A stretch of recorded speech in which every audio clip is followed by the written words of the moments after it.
जय हिंद। दोस्तों, आज हम बात करने वाले हैं अभी हाल ही में लोकतंत्र के महापर्व लोकसभा चुनाव के रूप में संपन्न हुआ है। दोस्तों, इस वीडियो में हम जानेंगे कि लोकसभा चुनाव से संबंधित आगामी परीक्षाओं में आने वाले प्रश्न क्या हो सकते हैं। उन तमाम प्रश्नों को ध्यान में रखते हुए आज का यह वीडियो बना रहे हैं। दोस्तों, इस वीडियो से न केवल आपको आने वाले परीक्षाओं के प्रश्नों को बनाने में सहूलियत होगी, बल्कि आप लोकसभा चुनाव के संबंध में एक बेहतर समझ और बेहतर जानकारी भी हासिल करेंगे। तो दोस्तों, आज की इस वीडियो में हम लोग जानेंगे कि लोकसभा चुनाव का घोषणा कब हुआ था, लोकसभा चुनाव कितने चरणों में संपन्न हुआ है, इसको संपन्न होने में कितने दिनों का समय लगा है, और इसमें हम लोग जानेंगे कि कितने मतदाताओं ने भाग लिया है, कितने प्रत्याशियों ने भाग लिया है, सबसे कम उम्र के प्रत्याशी कौन निर्वाचित हुए हैं।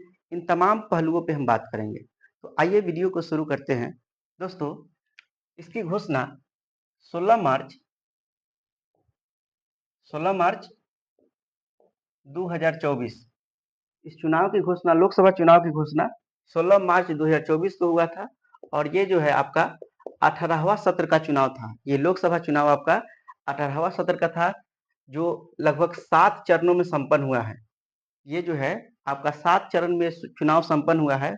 और इसकी शुरुआत 19 अप्रैल 19 अप्रैल से जो है 1 जून तक 1 जून तक ये चुनाव हुआ है। ये लगभग चुनाव का प्रक्रिया 44 दिन तक चला है, 19 अप्रैल से लेकर के 1 जून तक। ये चुनाव 19 अप्रैल, 26 अप्रैल, 7 मई, 13 मई, 20 मई, 25 मई और आपको 1 जून, यानी कि 7 चरण में पहला चरण हो गया आपका 19 अप्रैल, दूसरा चरण 26 अप्रैल, तीसरा चरण 7 मई, चौथा चरण आपका हो गया 13 मई, पांचवा चरण हो गया 20 मई, छठा चरण 25 मई और सातवां चरण आपका 1 जून को। तो इस प्रकार से जो है तक ये चुनाव की पूरा प्रक्रिया चला है, जो लगभग 44 दिनों का अवधि के अंतर्गत ये संपन्न हुआ है। ध्यान रखने योग्य बात यह है कि भारत के इतिहास में ये पहली बार ऐसा हुआ है कि इतने लंबे समय तक चुनावी प्रक्रिया चला है, लगभग 44 दिनों तक। इस बात को ध्यान रखेंगे कि पहली बार ऐसा हुआ है कि इतने लंबे समय अर्थात 44 दिन तक चुनावी प्रक्रिया चला है। उसके बाद देखेंगे कि मतगणना इसका जो है 4 जून को संपन्न हुआ है। कुल सीट जो है आप जानते हैं कि 543 है और बहुमत के लिए 272 सीटों की आवश्यकता होती है।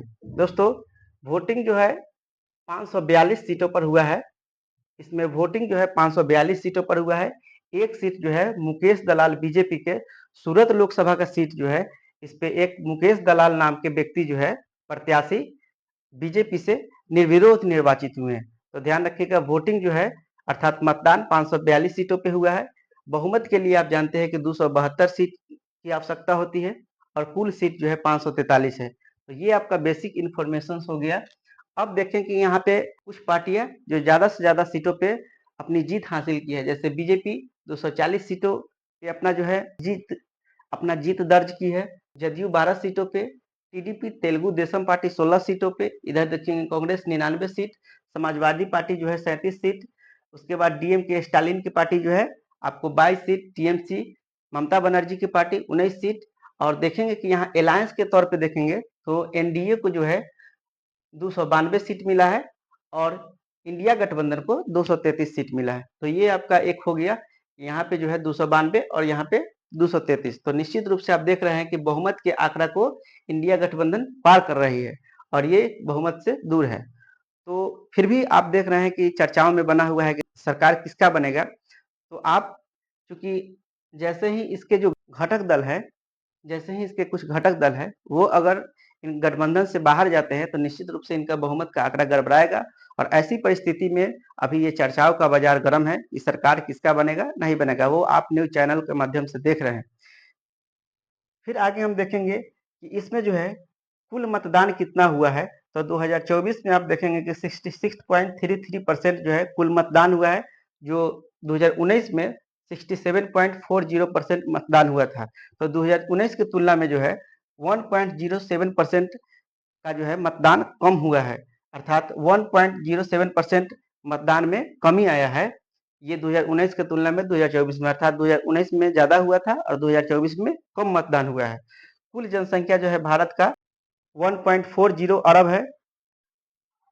1.40 अरब जनसंख्या में कुल मतदाता जो है आपका 96.8 करोड़ है, जो लगभग जो लगभग कुल जनसंख्या का 70% होता है। मतदान जो है आप देखेंगे कि 64.2 करोड़ लोगों ने मतदान किया है। मतदाता है आपको 96.8 करोड़ और मतदान किए हैं लोग 64.2 करोड़, जिसमें महिला 31.2 करोड़ है। और यहाँ भी ध्यान रखिएगा कि ये पहली लोकसभा चुनाव है भारत के इतिहास में जिसमें इतनी संख्या में महिलाओं ने चुनावी प्रक्रिया में हिस्सा लिया है। एक यहाँ पे आप ध्यान रखेंगे, ये भारत के इतिहास में पहली बार है जहाँ जो है 44 दिनों का अर्थात इतने लंबे समय का मतदान प्रक्रिया चला है लोकसभा का। और यहाँ पे ध्यान रखेंगे कि ये लोकसभा का चुनाव पहला चुनाव है जिसमें महिलाओं ने इतनी संख्या में लगभग 31 करोड़ महिलाओं ने इस चुनावी प्रक्रिया में भाग लिया है। इसमें जो है चुनाव में महिला प्रत्याशी देखेंगे तो 2024 में 797 महिला प्रत्याशी चुनावी मैदान में आई थी और 2019 में जो है 720। तो निश्चित रूप से वृद्धि देखने को मिल रहा है कि महिलाओं में जो है महिला प्रत्याशियों में 2019 की तुलना में 2024 में 10% की वृद्धि देखी गई है। और जीत दर्ज करने वाली महिलाओं में 2024 में देखेंगे तो 70 महिला जो है आपको एमपी का चुनाव जीती है और 2019 में जो है 78 महिला जीती थी और 70 महिला जो है कुल सीटों का 13% होता है। इसमें जो है आप देखेंगे कि सबसे अधिक मार्जिन से सबसे अधिक मतों से चुनाव जीतने वालों में शंकर लालवानी बीजेपी के प्रत्याशी थे जो इंदौर मध्य प्रदेश से चुनाव लड़े थे। लगभग 11.5 लाख वोटों से जो है ये चुनाव जीते हैं। तो ये ध्यान रखिएगा कि सबसे अधिक वोटों से शंकर लालवानी जो लगभग 11.5 लाख वोटों से चुनाव जीते हैं वो इंदौर मध्य प्रदेश से बीजेपी के प्रत्याशी थे। दूसरा है कांग्रेस के एक प्रत्याशी है रकीबुल हुसैन, वो भी लगभग 10 लाख वोटों से चुनाव जीते हैं। अब जो है दोस्तों देखेंगे कि इस पूरे चुनावी प्रक्रिया में आप देखेंगे कि सबसे कम उम्र के प्रत्याशी और बिहार के छात्रों के लिए ये विशेष प्रश्न हो सकता है कि बिहार से सबसे कम उम्र के प्रत्याशी जो है बिहार में समस्तीपुर सीट से शांभवी चौधरी बिहार में नीतीश कैबिनेट में मंत्री रहे। मंत्री अशोक चौधरी की बेटी है जो 25 वर्ष में ही लोकसभा चुनाव में निर्वाचित हुई है और वो लोक जनशक्ति पार्टी रामविलास के प्रत्याशी के रूप में समस्तीपुर लोकसभा से चुनाव लड़ी थी। दूसरा है आपको यहाँ पे प्रिया सरोजा जो समाजवादी पार्टी से मछली शहर से चुनाव लड़ी थी। इसका भी उम्र जो है आप देखेंगे तो 25 वर्ष ही है, ये भी 25 वर्ष की प्रत्याशी है। और आपको पुष्पेंद्र सरोज है समाजवादी पार्टी से कौशाम्बी लोकसभा से, इनका भी उम्र 25 वर्ष है। तो ये 25 वर्ष वाले 3 प्रत्याशी है जो इस बार की लोकसभा में सबसे कम उम्र के प्रत्याशी के तौर पे निर्वाचित हुए हैं। इसमें बिहार से जो है समस्तीपुर लोकसभा से शांभवी चौधरी को आपको ध्यान में रखना है। इसके बाद आप देखेंगे यहाँ पे उत्तर प्रदेश में जो है कुछ क्षेत्रीय पार्टियां जो है जो यूपी में अखिलेश यादव, बिहार में नीतीश कुमार, वेस्ट बंगाल में आप ममता बनर्जी को देख सकते हैं और आंध्र प्रदेश में चंद्रबाबू नायडू। दोस्तों आप देख रहे हैं कि बीजेपी को 240 सीट प्राप्त हुआ है और इधर कांग्रेस को 99 सीट, इससे कम ही सारे पार्टी को सीट मिला है, जीत हासिल हुई है और आपको बहुमत जो है 272 है।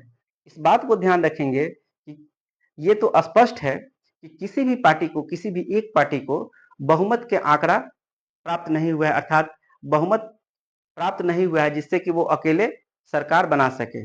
दोस्तों ऐसी परिस्थिति में जो है संसदीय लोकतंत्र में बहुमत एक बाध्यता होती है। ऐसी परिस्थिति में गठबंधन का सरकार बनाना पड़ता है बहुमत के आंकड़ा को प्राप्त करने के लिए। तो इस बार जो है इस बार जो सरकार का गठन होगा, केंद्र में सरकार का गठन होगा, वो गठबंधन के आधार पे सरकार का गठन होगा। गठबंधन का मतलब ये होता है कि 2 या 2 से अधिक अलग-अलग विचारधारा वाले दल जब एक साथ मिलकर के सरकार का गठन करते हैं तो ऐसी सरकारें गठबंधन की सरकारें कहलाती है।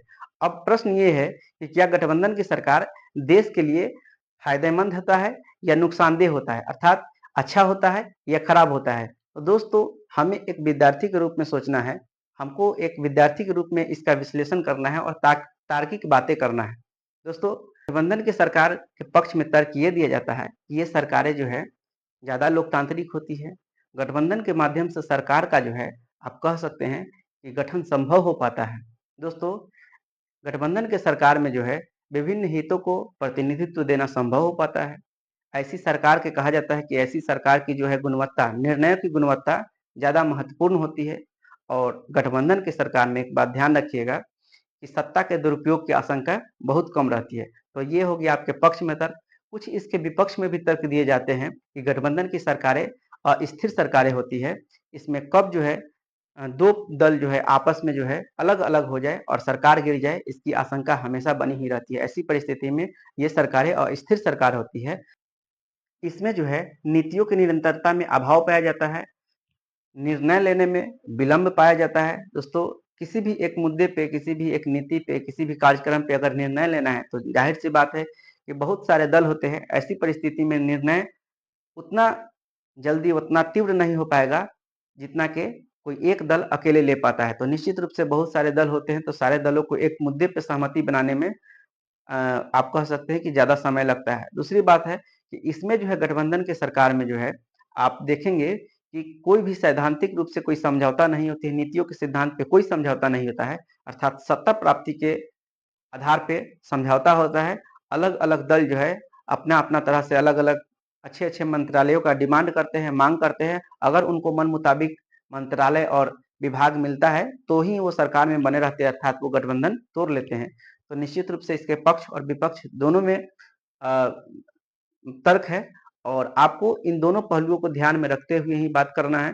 दूसरी बात ये है, गठबंधन की सरकार लोकतंत्र की खूबसूरती होती है। तो आशा करते हैं ये वीडियो से आपको फ़ायदा हुआ होगा, आपकी समझ बेहतर बनेगी और अगर किसी प्रकार का डाउट है तो आप कमेंट बॉक्स में ज़रूर बताएँ। बहुत-बहुत धन्यवाद।